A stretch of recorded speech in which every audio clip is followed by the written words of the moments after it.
Hello, everyone, and welcome to Vanished Chicagoland Stories, the podcast. I am your host, Pete Costanis. This is episode 11, and this episode is brought to you by Lowenbrau Beer. And here is a commercial from the late 1970s. Here's to good friends. Tonight is kind of special. The beer we'll pour must say something more somehow. So tonight, let it be Lowenbrau. Let it be Lowenbrau. It's been so long. Hey, I'm glad to see you. Raise your glass. Here's to health and happiness. So tonight, let it be all the best. When you're with good friends having good times, don't just have a beer, have a Lowenbrau. Because good friends and good times deserve the taste of a great beer. And there's really only one, Lowenbrau. Tonight, let it be Lowenbrau. We're so done with New Year, New You. This year, it's more you on Bumble. More of you shamelessly sending playlists, especially that one filled with show tunes. More of you finding Geminis because you know you always like them. More of you dating with intention because you know what you want. And you know what? We love that for you. Someone else will too. Be more you this year and find them on Bumble.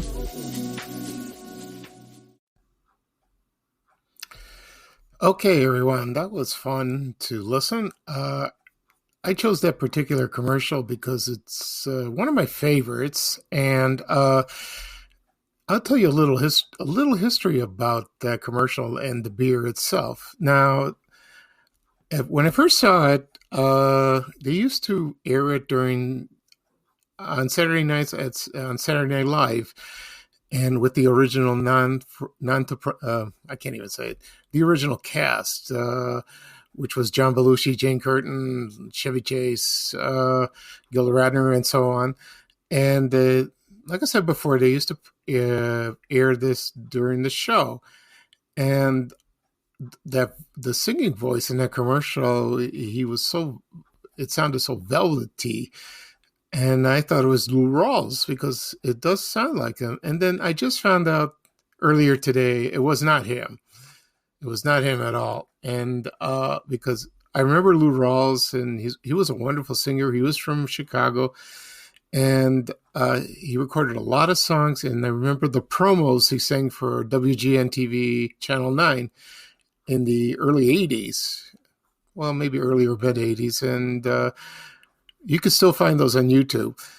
Now, the name of the singer that recorded the singing in the commercials, his name was Arthur Prysock, spelled Prysok, and he sounded similar to him, so I had to look him up, and I played a couple of songs on the YouTube channel, and he sounded just like him, and I never knew. He recorded a lot of songs for a long time. He had a disco song in the 70s.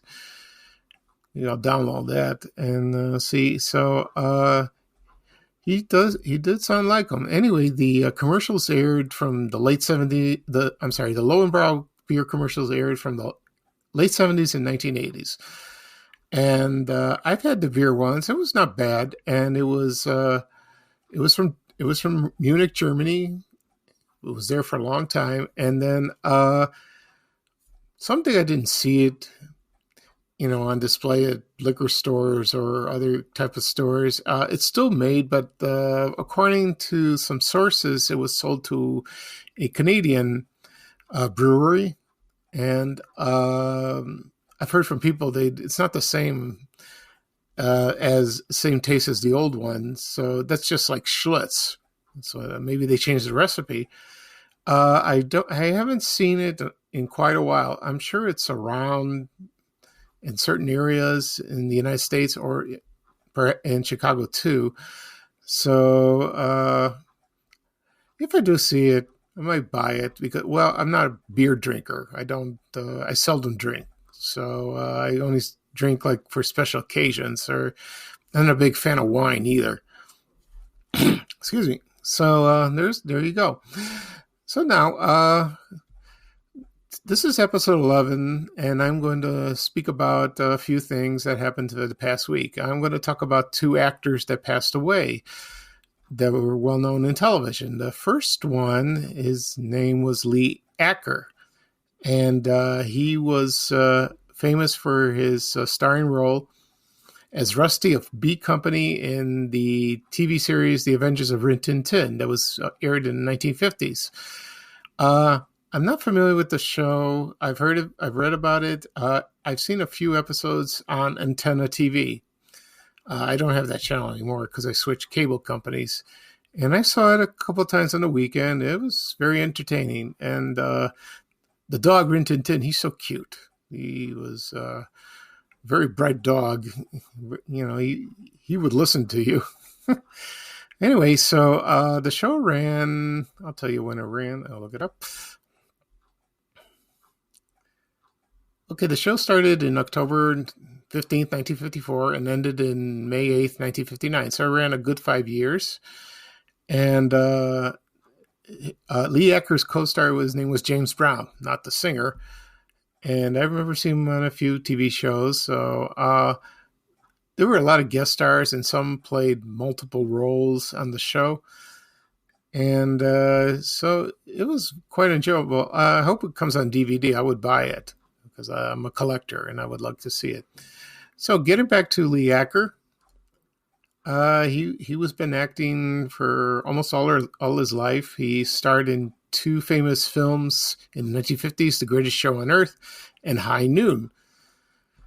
And he was acting for a long time until he reached adulthood, and then he quit or couldn't find work. And it was kind of sad because when I read his obituary, he was homeless, or he had poverty. So that was terrible to him. So that's a shame. You know, he seemed like a cute kid on the show, very talented. Okay, so the next actor I will talk about is, I hope I pronounce his name right, is Felix Silla. And he is famous for playing Cousin It on The Addams Family. And the show started in September 1964. He wasn't there on every episode, but he was one of my favorites character, second is Lurch. So the first time you see Cousin It, he was like a big, hairy ball of fur.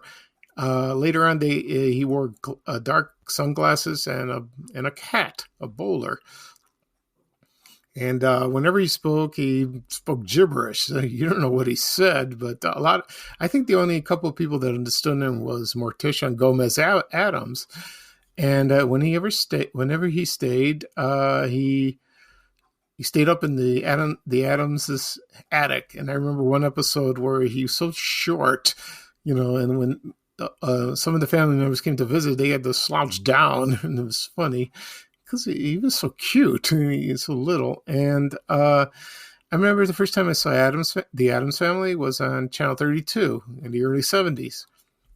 He showed the reruns, and then later on aired on Channel 44 and Channel 60 on WPWR, and then it changed to 50. And I've watched the show. I'm a big fan of it. It was in competition with the Munsters in the 60s.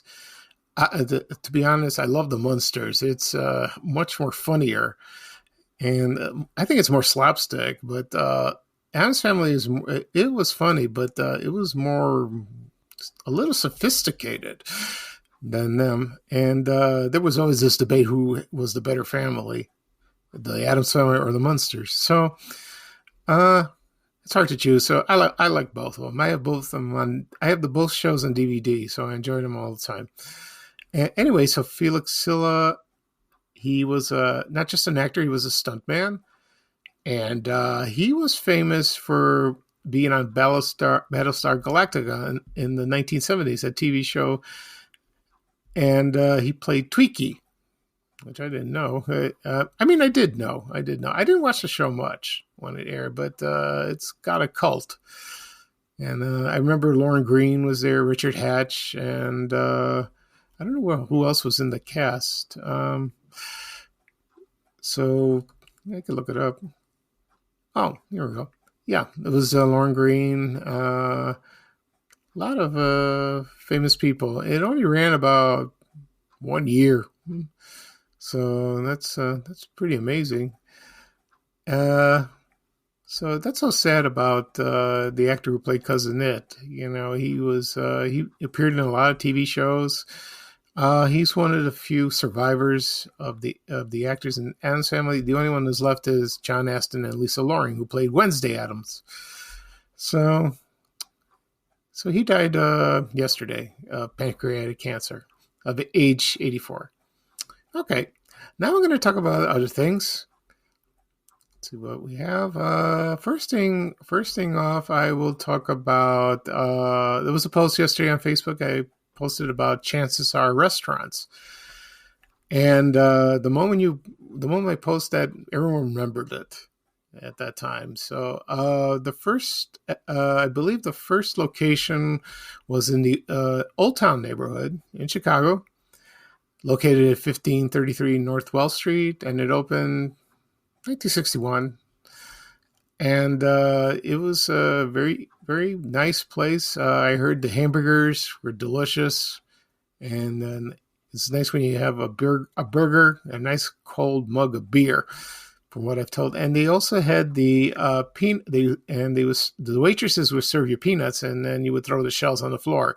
It sounded like the other restaurants that are no longer on was the Pickle Barrel and Ground Round, which I remember. And let's see.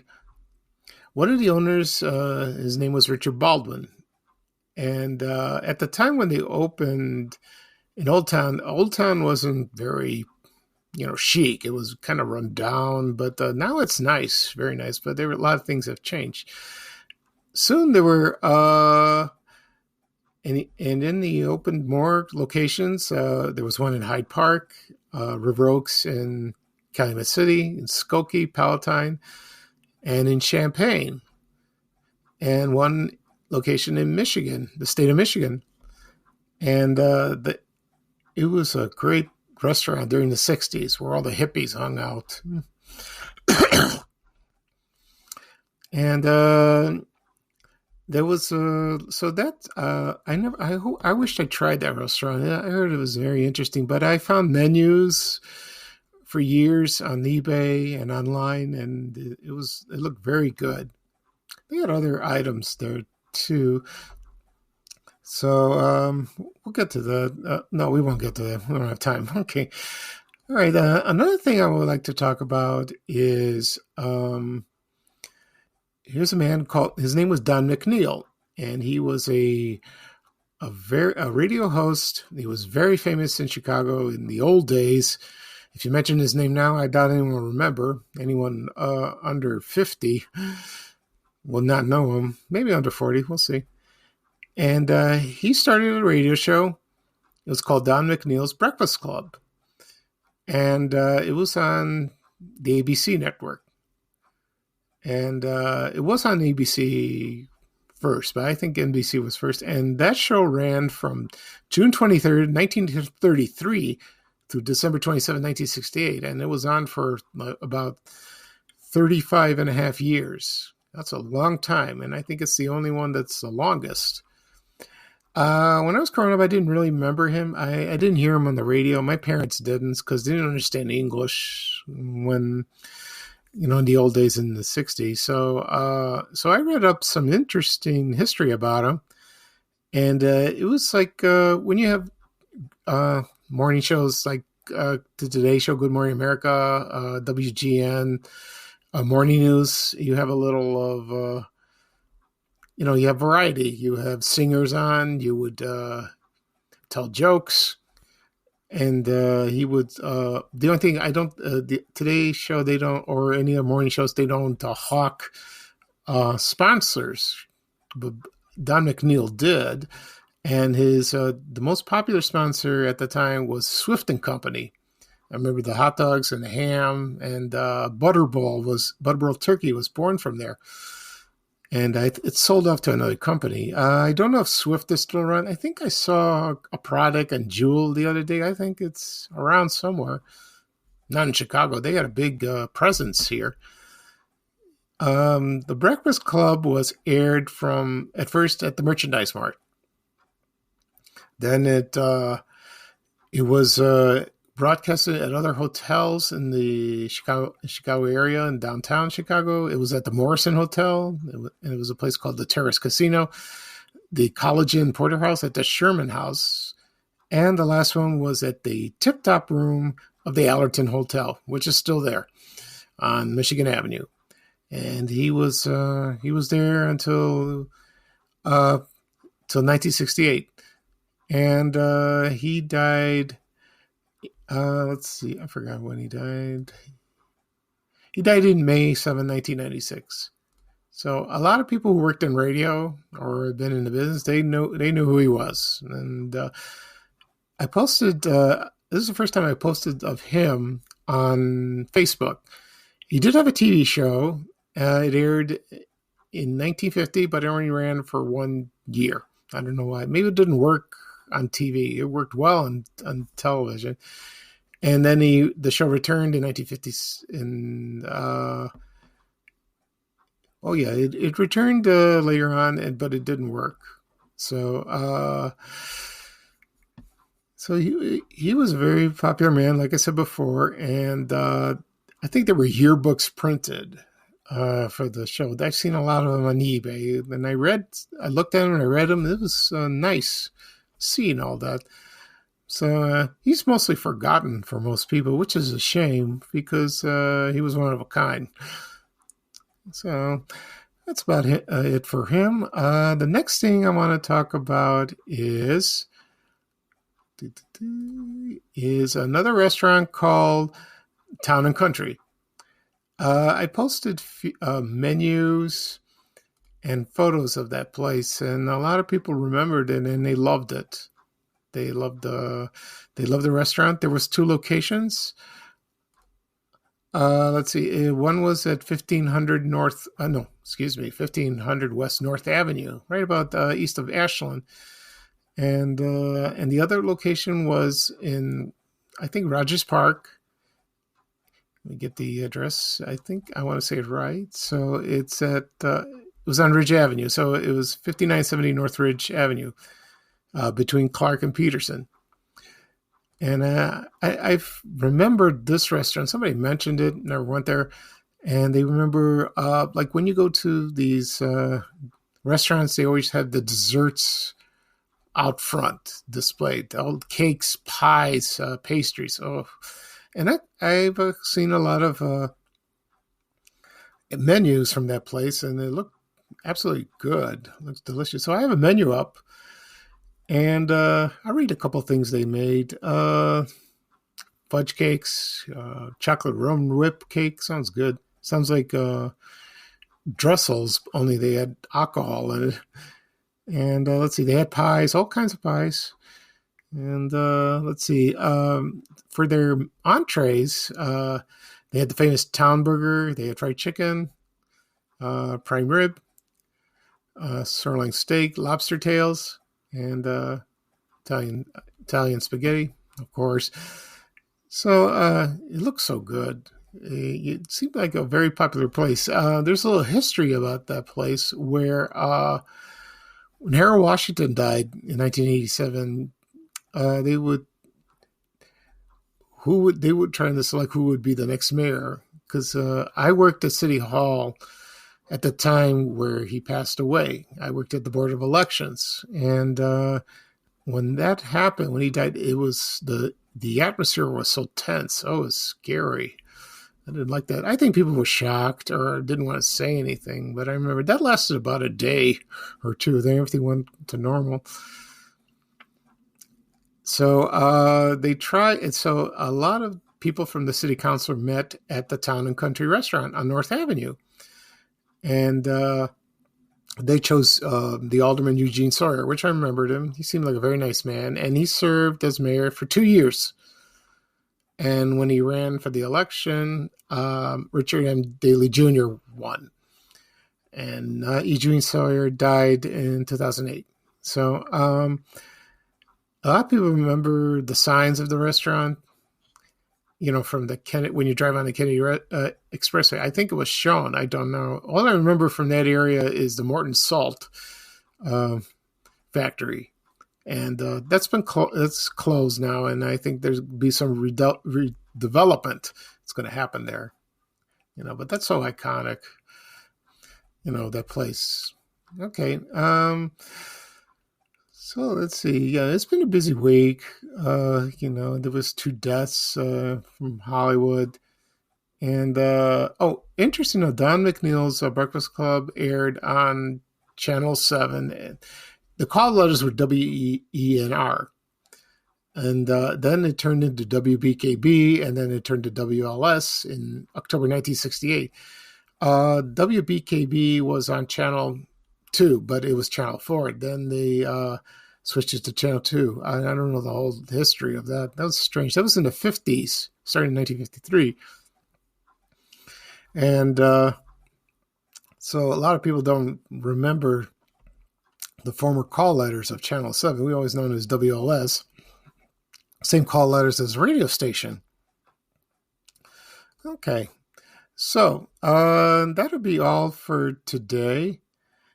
And I hope you enjoyed my show and joining me. I'm getting a little better recording. I'm still a little nervous. I'm not an announcer or an actor. I'm just me. So I enjoyed talking with you, and hopefully I will do another podcast episode. Maybe tomorrow, we'll see, but perhaps Tuesday. And I hope it'll be more interesting than today. Every episode I play does get interesting, and as I go along, I learn more things. Okay, so that'll be all for today. This is episode 11 of Vanished Chicagoland Stories, the podcast. I'm your host, Pete Costanis, and I hope to join with you very, very soon. Take care and goodbye now.